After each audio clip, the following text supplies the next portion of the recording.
Sisterhood Makeover with Cinda Brown. Today we're going to discuss Heal Her. And I have a very special guest, Miss LaKeshia Walton. Yes. How you doing today? I'm good, thank you. Thank you so very much for joining us, LaKeshia. Now, the few things that I know about LaKeshia is you're a square peg, a blogger, a writer, and also a woman advocate. But I want you to tell us more about you. Okay. Like she said, my name is LaKeshia Walton. I am also known as Olivia Hope on social media. That is my blog name and sort of a pseudonym that I write under. Okay. I am a square peg. And basically what that means is generally in any type of environment, I tend to stick out. And when I was younger, it was something that bothered me. But as I grew older, I learned to embrace it. And so, yeah. Okay, awesome. So I brought Miss LaKeshia on because you're going to give us some insight on this healing process. Okay. We know there's a lot of women out there hurting, going through things, identity crisis. We could go on and on. Right. But I know when I reached out to you, you gave me the phrase, healing the individual to heal the whole. Yes. And so I really want you to explain that concept to us. Okay. What I mean by that is a lot of times we talk about community and we talk about unity, but the piece that we often miss is the individual inside of that. So if you think about the bigger part of something, a whole of something is made of many pieces. And so if those pieces are broken and dysfunctional, generally the unit is going to function dysfunctionally. If the pieces are whole and put together, when you put it together as a whole, it functions as a functional whole unit. And so I just think as part of healing communities and trying to create unity within groups, we have to take a serious look at the individual parts of that, because if you don't attack that and get to the root issues, we're not going to function as we need to function as a group.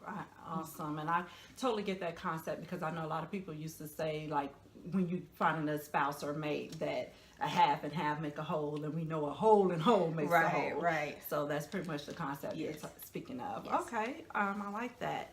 So when you speak of the term healing, what does that entail? Paint us a picture of healing. Okay. For me, it is you're looking at the human part of a person, but you also have to take into that spiritual part.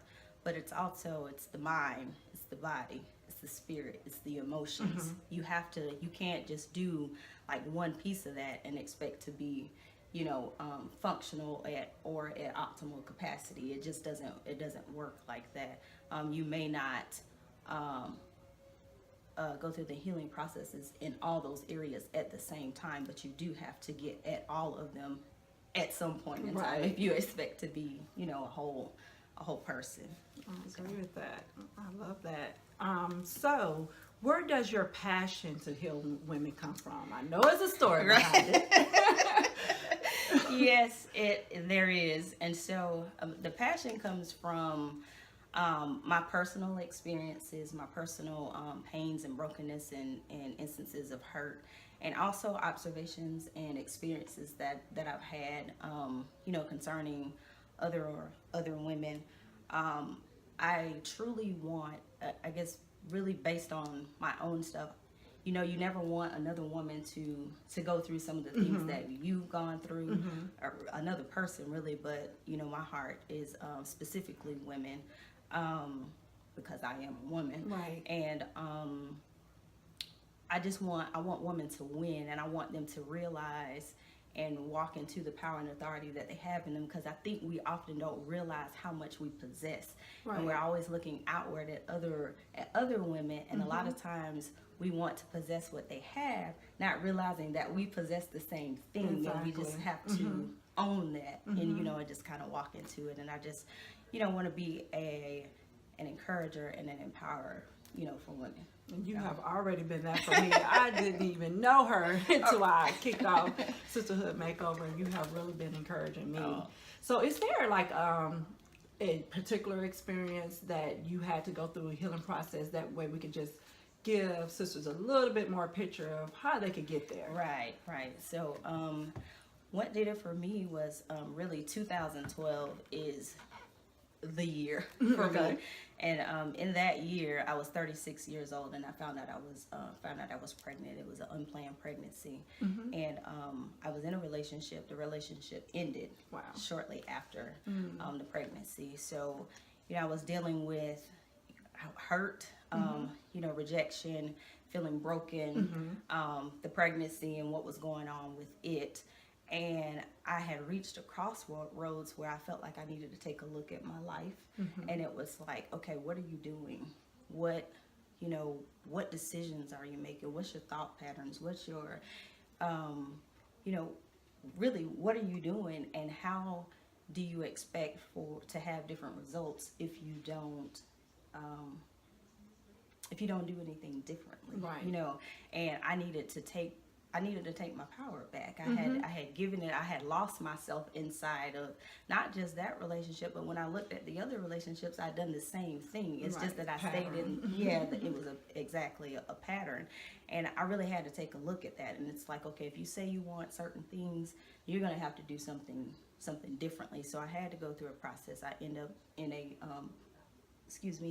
mentoring program, and it was awesome. It was called The Journey. And so it was a phenomenal experience for me. And I got to, when it started out, there were just, a small number of us, and then combined. And so I got to meet other women and realize I wasn't the only one going through what I was going through. So one of the greatest tricks of the enemy is to have us believe that we suffer alone. And so, we're caught in guilt, and we're caught in shame, and we suffer in silence. And the person that you're looking at, there's often the negative connotation that, women can't get along with each other, that, we're envious and jealous and all that type of thing. But the person that you may be looking at as, so put together, maybe behind the scenes crying and tore up, because that definitely was me. In the bathroom, on the way to work, leaving, just, nobody knew what I was going through. I hid behind, I was always smiling, and I was always focusing on other people, so it kept the focus off of me. Right. And so, once I walked through that, and I was able to, have some experiences where I could talk to other women, and I saw and realized that there was power in my story. And so I stopped trying to hide the story and just, told the story. Right. So that other people could, be free. It was liberating for me, and also, a help to them. That's so. an awesome story. My God. That's a great story.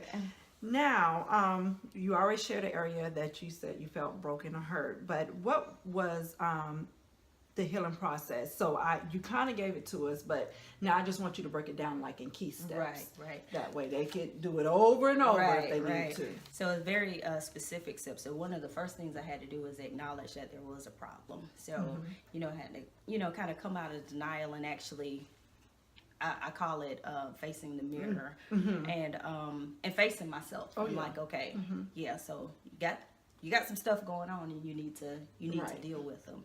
And so and I had to remove the mask. So it's okay to not be okay all the time. You don't have to keep hiding, behind a smile, or keep, I'm strong. Right, because that was definitely not the case. So that was the first thing, acknowledging.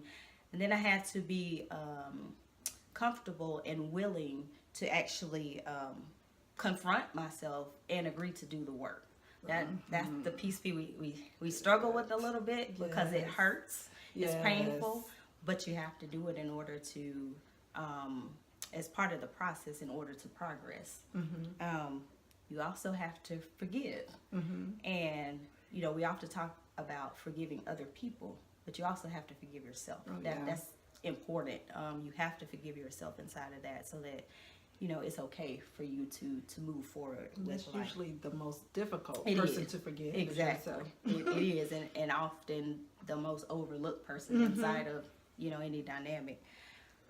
Also, to be coachable. You have to. You have to be coachable. Have to be willing to listen, to take.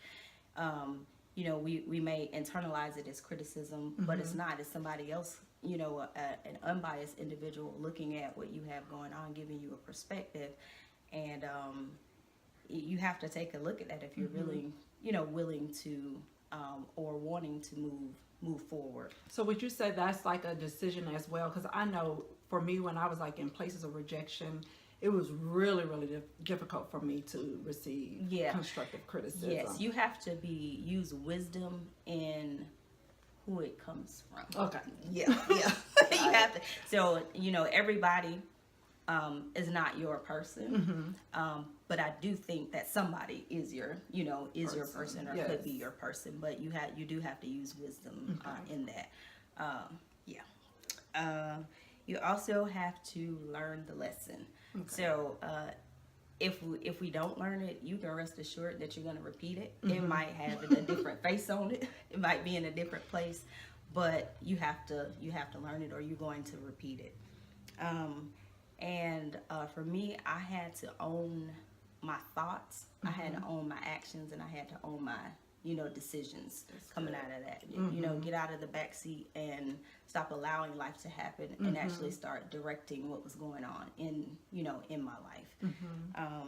And also an important piece of it is talking and teaching and helping other women, because it does me no good to know a thing or possess a thing and do nothing with it. Your gifts are given to you so that you can. It's not about you; it's about other people. That's right. So, yeah, that's right. So those are awesome steps. Ladies, I'm gonna keep those steps for myself. And how does healing the individual to heal the whole tie into like your new project that you're doing? Okay. Like your t-shirt and your blogs. Okay. Yeah, so like she mentioned, I'm not sure if I mentioned it earlier, but I do am trying to launch a t-shirt line. I also have a blog. Some new projects that are coming forward is I will be writing for a magazine. Awesome. And it'll come out in September. And also one more thing. Ebook. I'm actually going to revise it and re-release that. So, as part of that,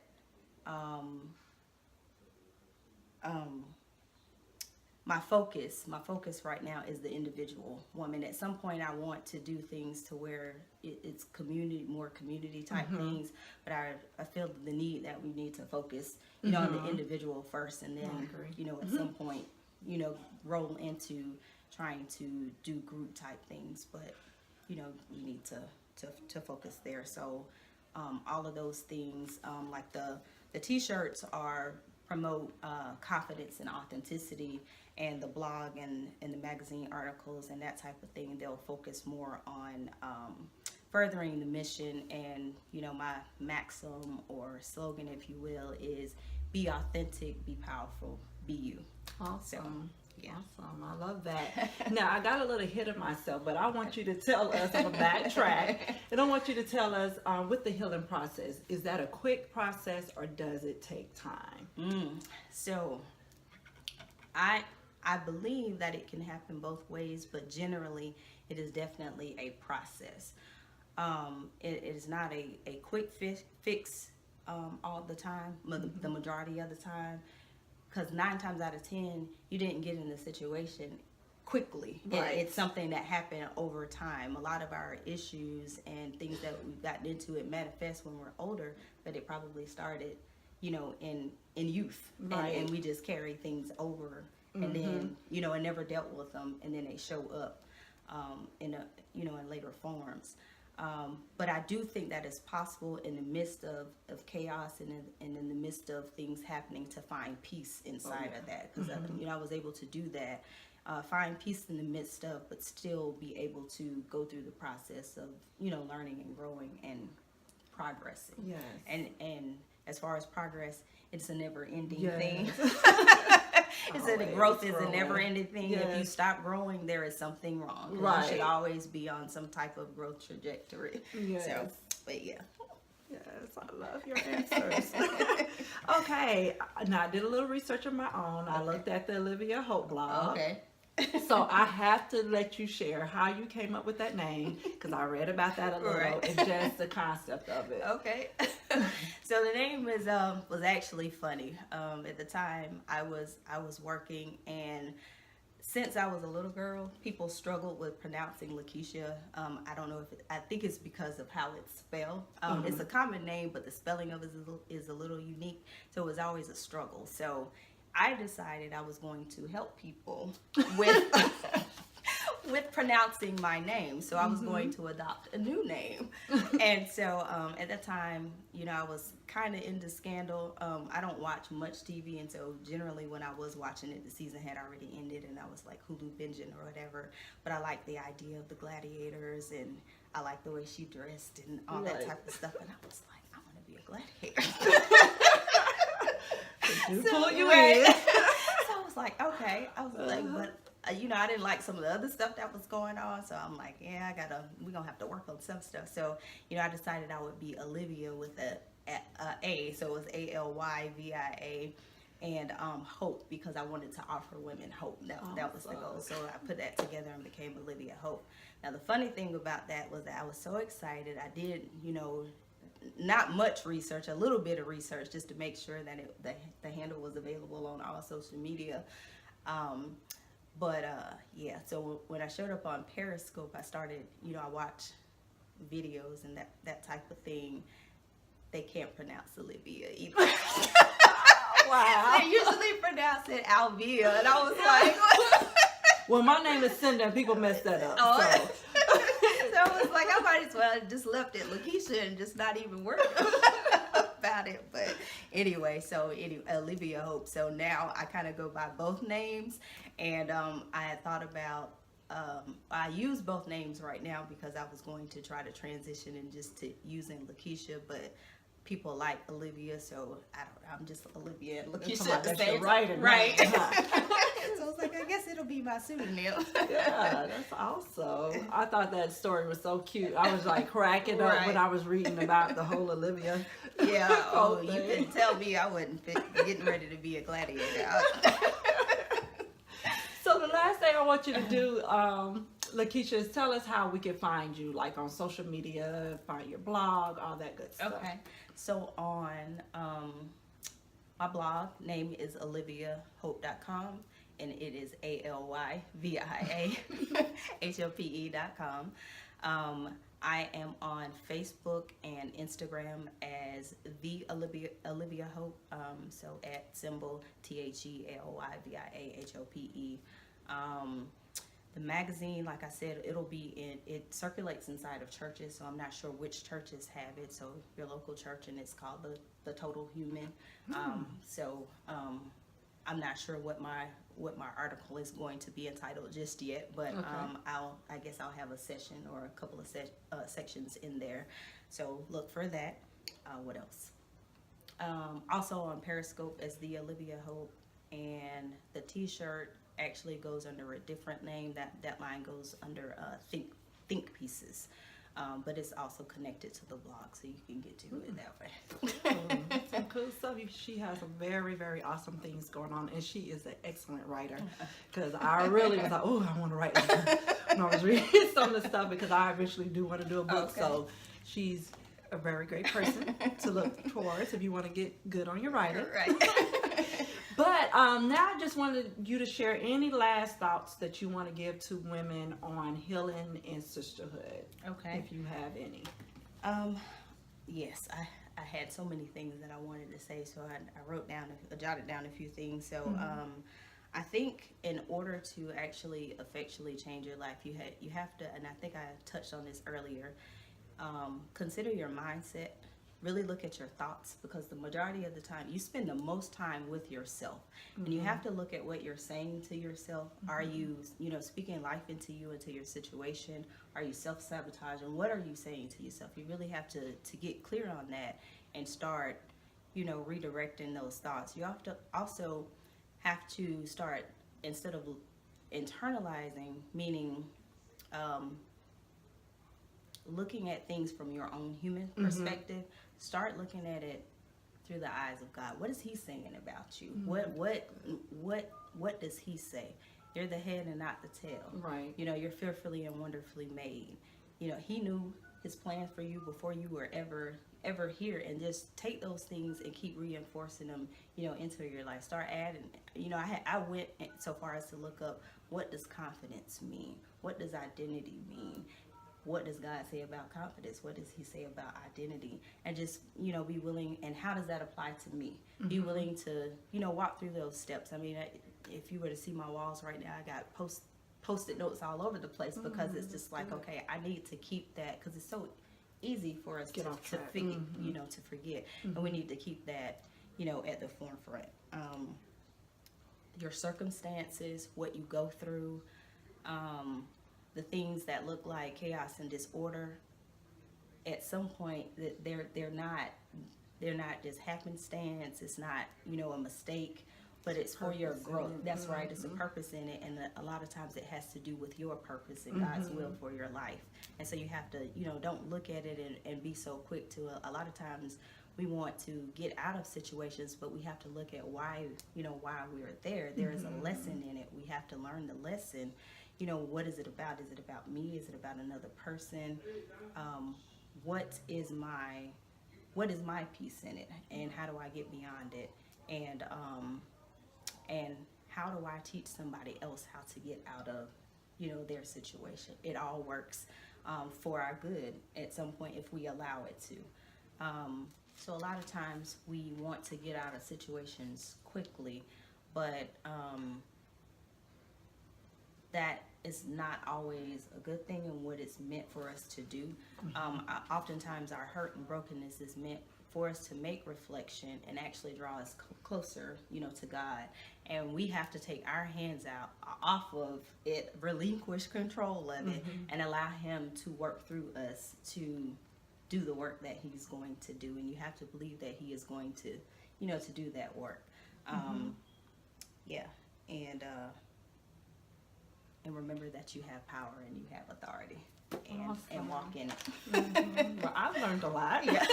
I feel like I've grown just being in your presence and listening to you, and it's so good. And I wish I had some of these keys when I was going through, because I was just like, get me out. Right. I do not want to be around them, Jesus. Right. But you never get out. Yeah. Like you said, it's going to follow you somewhere. Exactly. So that's awesome. So are you clear? Your heart and mind is clear now? Yes, my heart and mind is clear. So I hope you learned something great from Miss LaKeshia today. I did.